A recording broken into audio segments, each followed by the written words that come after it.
संबलपुर सांस्कृतिक परिषद तरफ प्रति वर्ष संबलपुर महोत्सव हेसी इथर भी 8 फेब्रुआरी रु 14 फेब्रुआरी तक हवा पिरसा मैदान पीएचडी पड़िया अंठापल्ली संबलपुर ने किंतु 8 रु 11 तारीख तक बाकी सब स्टॉल मनोहरी हाट मीना बाजार सब बलवत्तर रहबा चालू रहबा।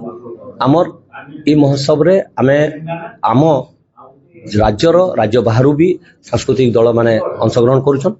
खाली गीत नृत्य वाद्य नुहे आमर सेमिनार कर्मशाला आउ संबलपुरी कविता पाठ भी हेसी आ सबुदिन संबलपुरी फैशन शो हेसी। आमे प्राधान्य दउछु जे संबलपुर अंचल कहले गोटे भूखंड नहीं सारा पश्चिमांचल रे जेन प्रकार गीत नृत्य वाद्य हेसी सबुथि आमे समाहार करुछु। दंड नृत्य अच्छे बिनाकारिया संपर्दा अच्छे आमर ढाप अच्छे आ हेंती संबलपुरी नृत्य बोली जहाँके कहा जाए प्रतिदिन हवा। संबलपुरी लुगा संबलपुरी कपड़ा बहुत फेमस है तार फैशन शो प्रतिदिन संध्यारे हवा से विशेष आकर्षण है।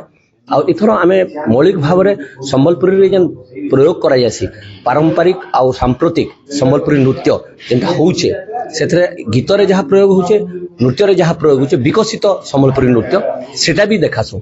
इने जंत्र संगीत भी हेसी आ लोक संगीत भी हेसी पारंपरिक वाद्य भी हेसी आ जंत्र वाद्य हेसी। तेणु इटा गोटे समाहार जेनथरे कि सबु प्रकार गीत नृत्य वाद्य आपन देखबा लगे। राज्य बाहर कहले बिहू राजस्थानी लावणी आउ आपनकर भांगड़ा ई सब नृत्य आपन देखि पारबे।